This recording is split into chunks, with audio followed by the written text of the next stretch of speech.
Thank you, Kim. Senator Mastriano, please. Thank you, Senator Argyle and Senator Ward. Thank you for being here and supporting this here, and welcome everybody to this most historic occasion and this most historic town. And what happened here in 1863, I think today we're going to see a turning of the tide, because we have not really heard the truth or the arguments made on the other side on what happened.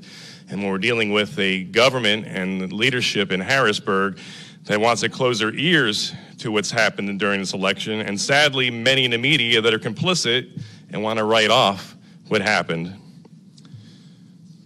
So for me, on this battlefield and remembering what happened 157 years ago, especially 157 years ago last week, where Abraham Lincoln gave his most famous address, and I think his final sentence captures why we're here today. He said that this nation, under God, shall have a new birth of freedom, and that government of the people, by the people, for the people, shall not perish from the earth. And everything is at stake in what happened during this election cycle. Everything. The republic is at stake. This is no game for us. And for any veteran in this room here who wore the uniform, such as Brigadier General Scott Perry, thank you for being here, sir.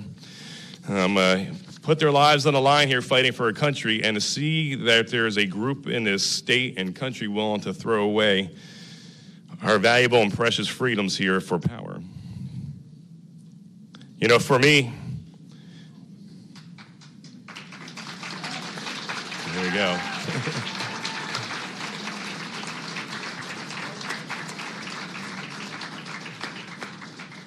And Mr. Mayor, it's going to be a fantastic hearing today. Despite pleas from our citizens, the governor refuses to even consider that there was any shenanigans in the elections here in our state, a state of 13 million people, and he wants to discount because his guy won that nothing bad happened, and that's just unacceptable. If there's any hint of fraud out there, we need to investigate. Any governor serving the people, this Commonwealth, would put aside his petty politics, and find out the truth if anyone was defrauded. And at this point here, he's unwilling to do that. Let me point out some hard facts here. We are in Adams County, named after our second president, John Adams, who famously said, "Facts are stubborn things." Let me lay out several of these inconvenient truths, as Al Gore would have us think. There have been many allegations of voting law violations across the state, and the governor serving the people would have to move heaven and earth to ensure no one was defrauded, but yet he's not moved to action. And even his Secretary of State, of course, says that there was no shenanigans of great concern. And I'll remind everyone that I was a no vote on the confirmation of Kathleen Bookvar 4 times that I interacted with her. I asked her, why are elections in Afghanistan more secure than in Pennsylvania? And she sat there and blinked and couldn't give me a straight answer. That elections are more safe and secure in a war-torn country devastated by conflict since 1979. What is going on here? The place where this all started in 1776, and we can't get an election right? You got to be kidding me here. And so as a result of her inaction, the governor's inaction, refusal to even look into any of the allegations, and to discount the very essential freedoms of our citizens, we are here today to try to find out what the heck happened in the election.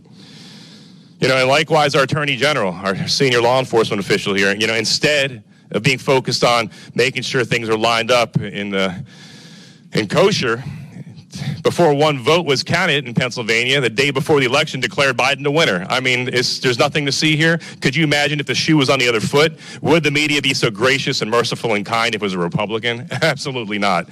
And so, Houston, we have a problem here. You know, one of the most troubling things in this whole endeavor here, and it's not just because of the COVID, it's just a lack of transparency and accountability. So we're here to start shedding light on the darkness. And then, of course, we have a Supreme Court that rewrote election law. You know, Act 77 has been painted out as a villain. Okay, we could debate that. But the real problem is when the Pennsylvania Supreme Court decided they're going to write legislation and rewrite our law. And because of that, obviously, Pennsylvania, we got a lot of problems there. And that opened the door to all the shenanigans and abuses and folly that we're dealing with here in this state this day. So what's going on here? Thousands of people from across the Commonwealth have reached out to us, tens of thousands, asking and demanding action. They deserve it. And as a result of the inability of our executive branch to do their job, we're stepping in here. We're co-equal members, and we're going to do our job. We're looking for transparency and truth. There's going to be no grandstanding here. We're after facts. And we're going to have a good layout here of what happened. And you're going to have to decide, good people of Pennsylvania, on what happened and whether there's a strong case we made or not. You know, the forgotten men and women of our great state feel betrayed by their government. And I'm with them. I feel the betrayal as well. So we undertake these proceedings today to find out what happened, and then hopefully come up with an approach where it never happens again. And the issues are galore. You're going to hear about poll watchers being denied access, where election software vendors refuse to testify before the General Assembly. What do they got to hide?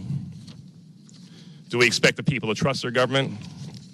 And we got to earn their trust. And this is no game, and the very republic very much is at stake. Anyone who loves this country has to put aside their petty partisan politics and allow the light to shine where it is. And we're going to find the truth and celebrate it. You know, as a soldier and now as an elected member of the state Senate, I'm not going to stand aside, and neither of the members around me are as well. We're going to fight the good fight for freedom and secure our republic. Too many good men and women have gone before us here, given their lives here, and to cast it aside now for power play is unacceptable and it's not going to happen. Thank you.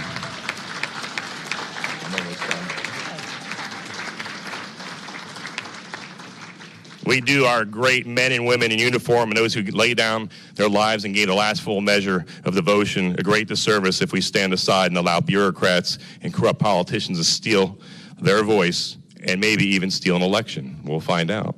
John 8:3, thank you. John 8:3-6 says that if Jesus set you free, you're free indeed. We're going to walk as free people in Pennsylvania. This is where it all started.